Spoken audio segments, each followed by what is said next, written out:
Maestro César Armando González Carmona, sea usted bienvenido al Senado de la República. Ya conoce el formato, hasta 5 minutos para presentar su programa de trabajo, presentar ideas, conceptos, lo que desee manifestar. Si así lo deciden los senadores de la República, podrán hacerle una serie de preguntas.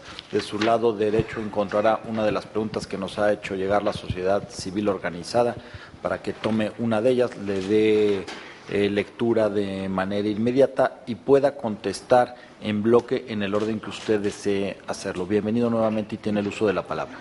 Muchísimas gracias a los senadores y senadoras integrantes de las Comisiones Unidas, a los miembros del comité formado por la sociedad civil organizada y por instituciones académicas.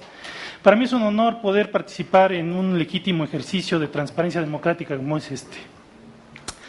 Ustedes ya cuentan con mi propuesta de trabajo en el que esbozo un objetivo general, así como objetivos específicos, estrategias y acciones.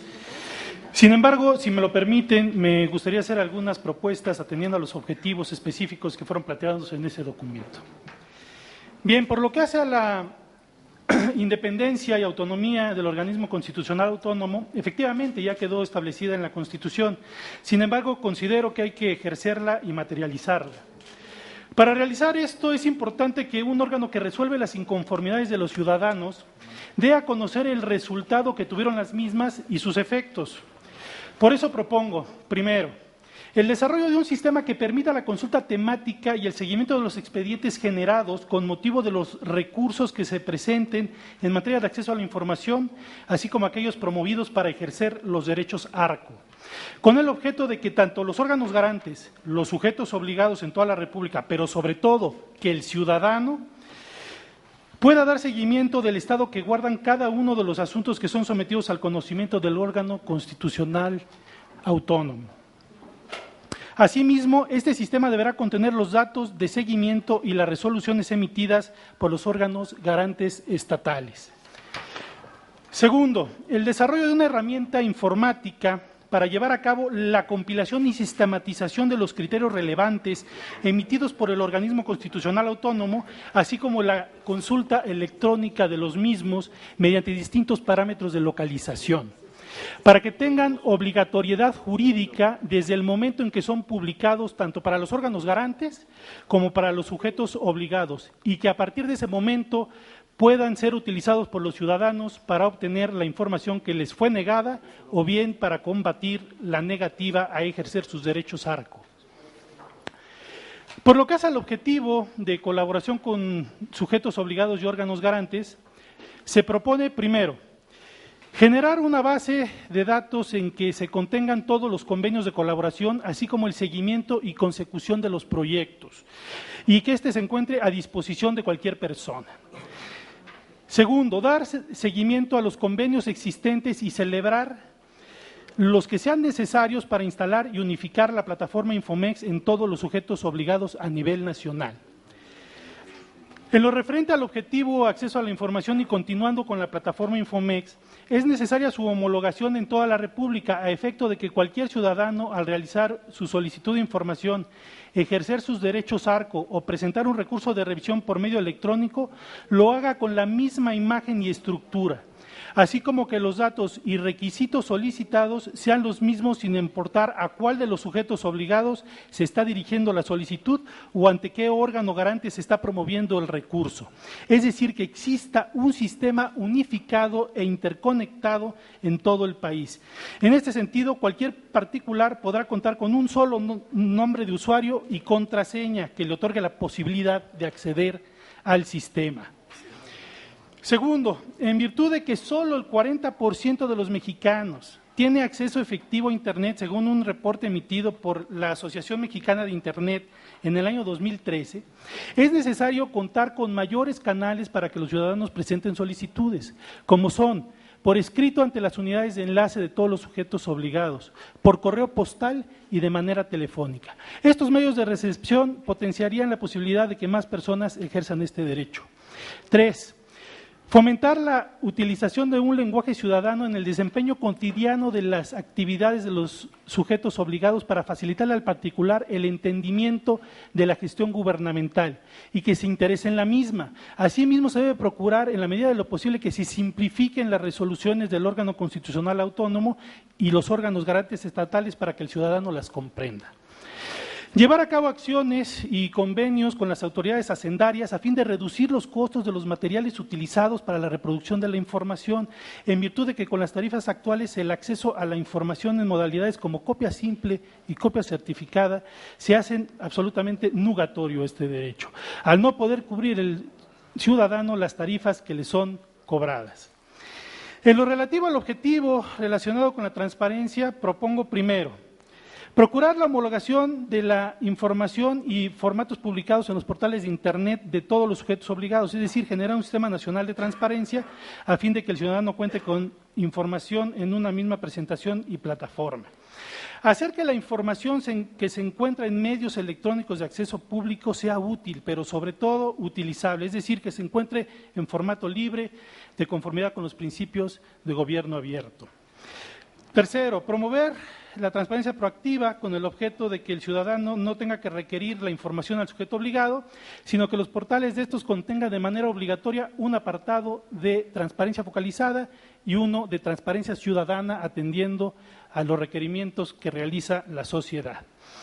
4, continuar con la promoción y difusión de la cultura de la transparencia dirigida a los servidores públicos, a los ciudadanos, tratando de hacer un esfuerzo específico con las niñas, niños y jóvenes mexicanos. Lo que sembremos hoy dará frutos mañana, y qué mejor que con los ciudadanos del futuro. En este sentido, propongo que el organismo constitucional autónomo, con ayuda de los órganos garantes estatales y los sujetos obligados, puedan llevar a cabo un acercamiento con escuelas y universidades en todo el país. Por lo que hace al objetivo relacionado con la rendición de cuentas, el organismo constitucional autónomo tiene que contar con órganos especializados que recaben las reacciones y puntos de vista de la ciudadanía como receptora de la rendición de cuentas, por lo que propongo en este punto que las áreas de vinculación social del actual instituto, con la colaboración del Consejo Consultivo, reciban dichas reacciones y puntos de vista a fin de elaborar estudios y propuestas de mejora en este sistema. En lo referente al objetivo de archivos, primero, se requiere promover la actualización y publicación permanente de las herramientas archivísticas de control documental como son inventarios, cuadros de clasificación, catálogos, guías, entre otros, con el objeto de reducir las respuestas en las que se hace valer la inexistencia, ya que estos controles sirven como un candado para evitar la destrucción y desaparición de documentos. Requerir también la elaboración y difusión constante de los índices de información clasificada como reservada, a efecto de dar certidumbre jurídica a los solicitantes para que previamente conozcan la clasificación de la información que requieren, otorgándoles la seguridad de que los documentos que no se encuentran incluidos en dichos instrumentos serán públicos y los sujetos obligados estarán vinculados a entregarlos sin ninguna restricción. Por esto, resulta de gran relevancia que la clasificación de los documentos se lleve a cabo en el momento en que se generan y no cuando son solicitados por un particular. Termino con esto. El 11 de junio de 2002 se expidió la Ley Federal de Transparencia y Acceso a la Información Pública Gubernamental y dentro de sus disposiciones transitorias se le otorgó a los sujetos obligados un año para implementar las disposiciones contenidas en la misma. A partir de ese momento me incorporé al equipo de trabajo formado en la Suprema Corte de Justicia de la Nación para llevar a cabo dicha implementación, el cual, entre otras acciones, redactó el marco normativo requerido por el artículo 61 de la Ley Federal de Transparencia y en el mes de junio de 2003 fui nombrado coordinador de enlace para la transparencia y acceso a la información y como resultado fue instalado el primer módulo de acceso a la información. El 12 de junio del mismo año, fecha en que entró en vigor la ley federal, el máximo tribunal de nuestro país se encontraba perfectamente preparado para que los ciudadanos hicieran valer su derecho a la información, siendo de las pocas instituciones federales que cumplieron en tiempo y forma con esta obligación en aquel momento. 10 años después, desde luego con el apoyo, una visión de apertura y una cultura transparente de la función jurisdiccional por parte de los integrantes del Pleno de la Suprema Corte de Justicia de la Nación, así como la aplicación de todos los conocimientos y capacidades de un servidor, puede hacer patente que la institución para la cual presto mis servicios es el órgano del Estado mexicano que recibe el mayor número de solicitudes en todo el país, toda vez que de 2003 a la fecha se han presentado casi 600 600,000 solicitudes de información, además de ser la institución gubernamental con el mayor porcentaje de acceso en el país, es decir que en el 99.9% de las solicitudes presentadas, la información se pone a disposición de los ciudadanos. Asimismo, en 10 años, solo se han presentado 41 recursos de revisión y 1 de reconsideración. En ese sentido, la Suprema Corte es una de las instituciones que cuenta con los mejores índices de transparencia y acceso en el país. Señoras y señores senadores, miembros de la sociedad civil y de instituciones académicas, estas y otras propuestas, logros y experiencias serían las aportaciones que yo incorporaría al órgano constitucional autónomo garante como comisionado. Muchas gracias y estoy a sus órdenes. Muchas gracias, maestro. Es usted muy amable. Tengo registrados a la senadora Arely Gómez, al senador Isidro Pedraza y al senador Javier Corral. Adelante, senadora Arely Gómez. Bienvenido, doctor licenciado. Bienvenido, licenciado César Armando González Carmona. Quisiera hacerle una pregunta. Dada su experiencia profesional desde el año 2003 en el área de acceso a la información y transparencia en uno de los 3 poderes, Poder Judicial de la Federación, en particular la Suprema Corte de Justicia de la Nación, y dada su antigüedad previa de 96 a 2003 en áreas de biblioteca, archivo, todo esto muy relacionado, nos queda claro todo lo que usted nos ha comentado al final de su exposición acerca del papel que tiene la Suprema Corte en cuanto a cumplimiento y eficiencia, efectividad de transparencia. Ahora que con esta reforma constitucional pasa ya la Suprema Corte a ser un sujeto obligado del IFAI. Antes tenía su propia área de transparencia, su propio comité de ministros, en fin. ¿Nos podría explicar brevemente en qué cambiará la situación para ustedes? Y por otro lado, ¿nos puede dar la diferencia entre derecho a la información y el derecho de petición? Muchas gracias. Muchas gracias, senadora Arely Gómez. Senador Isidro Pedraza. Gracias. Yo he visto que está muy orgulloso de los avances que han logrado en la materia de transparencia y en el Poder Judicial. Yo le preguntaría, en principio, la mayor residencia de consultas que han resuelto ustedes ahí en el tribunal en función de lo que los ciudadanos han ido a pedir ahí, a esa corte. Luego, en función de estos temas que la gente reclama, ¿usted considera que hay que ampliar y profundizar más el sistema de transparencia en la Suprema Corte? Ya ahorita oí que están muy satisfechos, que están incluso en el mejor índice, decía usted, de transparencia en el país. Yo nada más juzgo que los poderes judiciales en todo el país pues, han puesto en tela de duda el avance de la justicia que se imparte en el país, pues porque tenemos un alto índice de impunidad a veces en asuntos que son juzgados y finalmente quedan los presuntos responsables libres y los que son inocentes están presos, de tal suerte que esto pues hace pensar bueno, que la percepción de ustedes desde el trabajo que realizan es una y la que tenemos la sociedad afuera es otra, en función de eso, ¿no?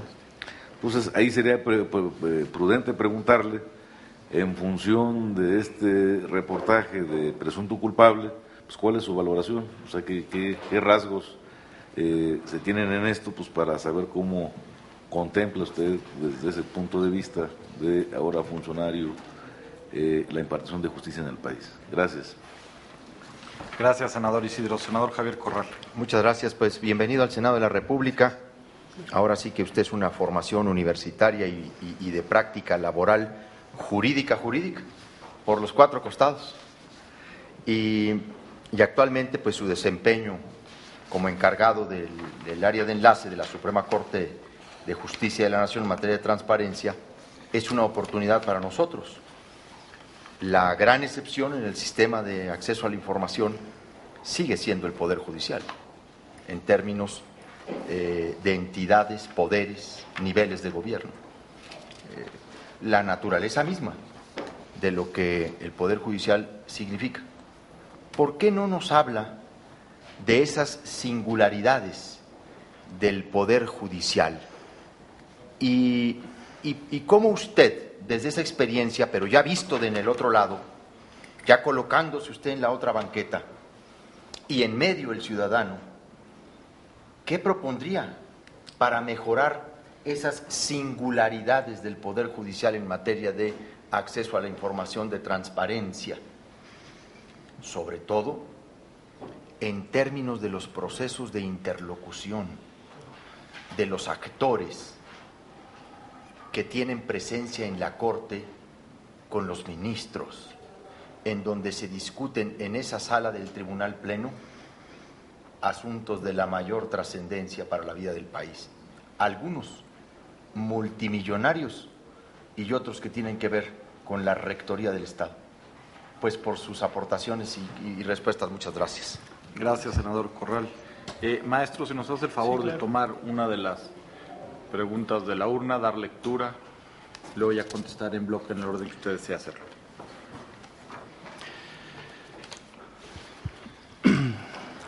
¿Bajo qué régimen normativo se rigen los concesionarios de servicios públicos que tratan datos personales, por ejemplo, en materia de telecomunicaciones? ¿Les aplicaría la Ley Federal de Protección de Datos Personales en posesión de los particulares o, por el contrario, les aplicaría las mismas disposiciones que al sector público? Bien, muchas gracias. Comienzo con la senadora Arely Gómez. En cuanto en mi experiencia profesional y qué cambiaría yo del sujeto obligado, específicamente en la Suprema Corte, pues básicamente yo creo que la Corte es uno de los órganos, como dicen ustedes, con mayor y complejidad para entenderlo. Una de las cuestiones que a nosotros nos ha funcionado es que, por ejemplo, todos y cada uno de los expedientes judiciales que se encuentran o que se resuelven en el Poder Judicial, porque además de todo el Poder Judicial de la Federación le envía a la Suprema Corte todos y cada uno de los expedientes que van generándose en el Poder Judicial, es decir, que en algún momento el Poder Judicial de la Federación la Suprema Corte va a adquirir todos esos expedientes y los va a poner a disposición de las personas, es decir, es el gran conservador de la información judicial en el país. Y como gran resguardante de la información judicial, pues la verdad es que ha hecho un muy buen trabajo en cuanto a cómo ha podido prestar la información a los ciudadanos, es decir, cualquier ciudadano tiene la oportunidad de consultar un expediente judicial en el lugar en donde se encuentra. Y eso nos ha funcionado mucho, ¿por qué? Porque obviamente eso nos ha generado esos índices de transparencia y de acceso a la información de los que yo les platicaba en ese momento. Perdón. Una de las cuestiones interesantes que hemos logrado precisamente es, muchos nos critican el número de solicitudes de acceso a la información, son muchas, entonces su página es una soberana y reverenda porquería, porque quiere decir que la gente no está encontrando la información y entonces por eso es que ustedes tienen tantas solicitudes, pero no es cierto. ¿Por qué? Porque solamente el 8% de las personas que presentan solicitudes de acceso a la información lo hacen por el Infomex y el 92% restante lo hacen de manera presencial en los módulos de acceso o a través de otros medios, como es, por ejemplo, el correo, como es a través del escrito libre ante la oficialía de partes. Y entonces, nosotros realmente, a diferencia de otros órganos obligados, sí estamos llegando a ese 60% de las personas que no cuentan con servicios electrónicos, es decir, que no cuentan con Internet. ¿Por qué? Porque, bueno, de las 600,000 solicitudes de acceso a la información, pues 500,000 han sido presenciales, que llega el ciudadano y se presenta en la oficina de la Suprema Corte de Justicia de la Nación, ¿no? Entonces, creo que eso ha sido una de las cuestiones que pues beneficia mucho precisamente el acceso a la información, el poder dotar a todos los ciudadanos de más y mayores formas de interponer o de presentar sus solicitudes de información.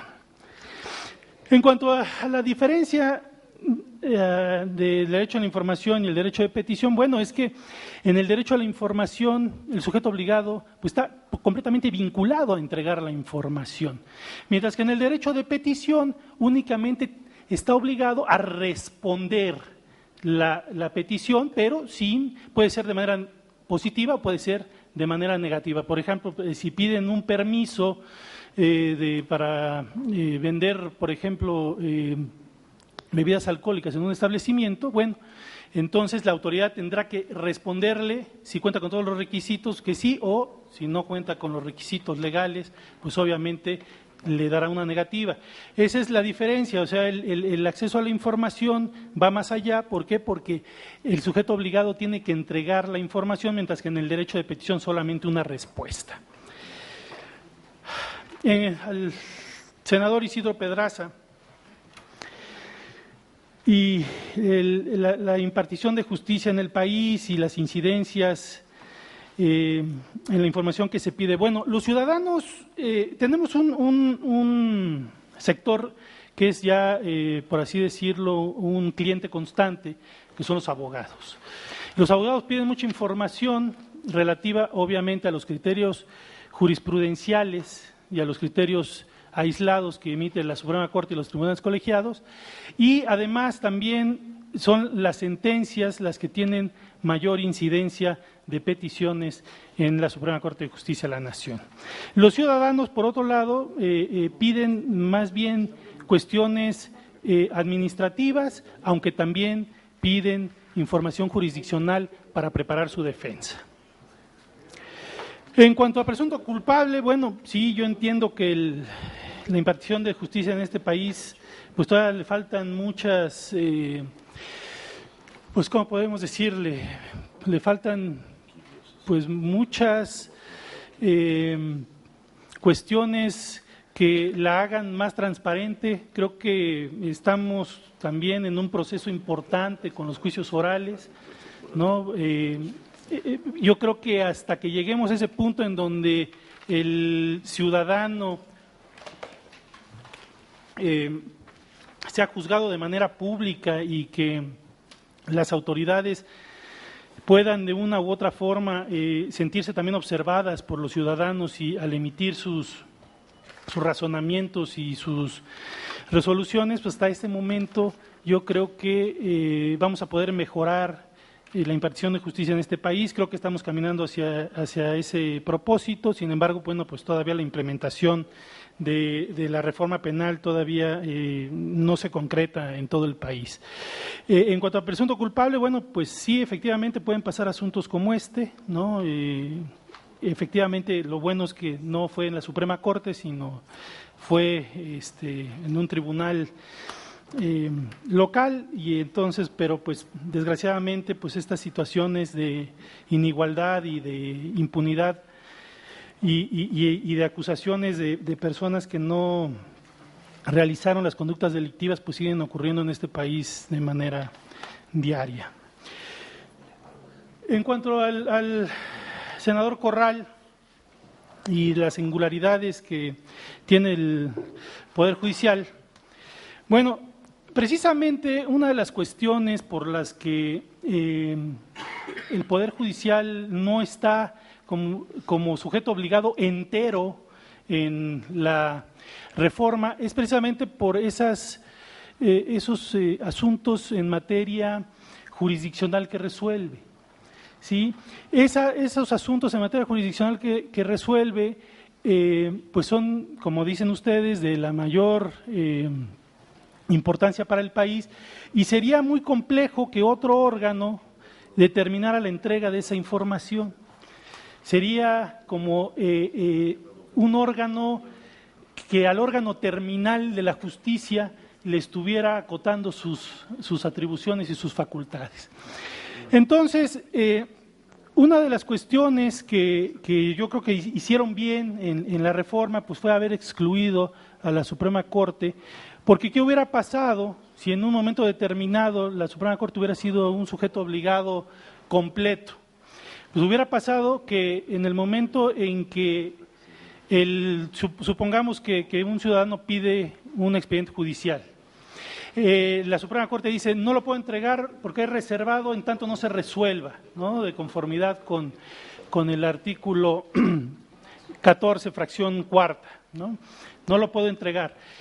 Y entonces dice el IFAI, efectivamente, no lo puedes entregar, la reserva es correcta, la confirmo. ¿Y qué pasa cuando llega el ciudadano y reclama eso ante un juzgado de distrito? Reclama eso ante un juzgado de distrito, y en el juzgado de distrito, ¿cómo va a ser para que el IFAI haga que la Corte entregue esa información? ¿No? Hubiera sido realmente algo muy complejo de resolver, aunque en materia administrativa así quedó, ¿no?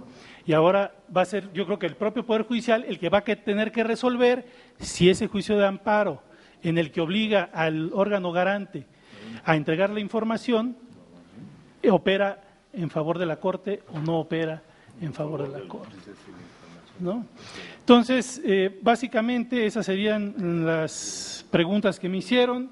En cuanto a la otra, pues yo a los concesionarios de los servicios públicos, yo desde mi punto de vista, como no son sujetos obligados directos de la ley, yo seguiría aplicándole la Ley Federal de Protección de Datos en posesión de particulares, ¿no? Que los obliga precisamente a salvaguardar los derechos y los datos personales de los particulares a los que ellos sirven sin necesidad de que tuvieran que pasar por la ley de transparencia o la nueva ley general que se va a dictar.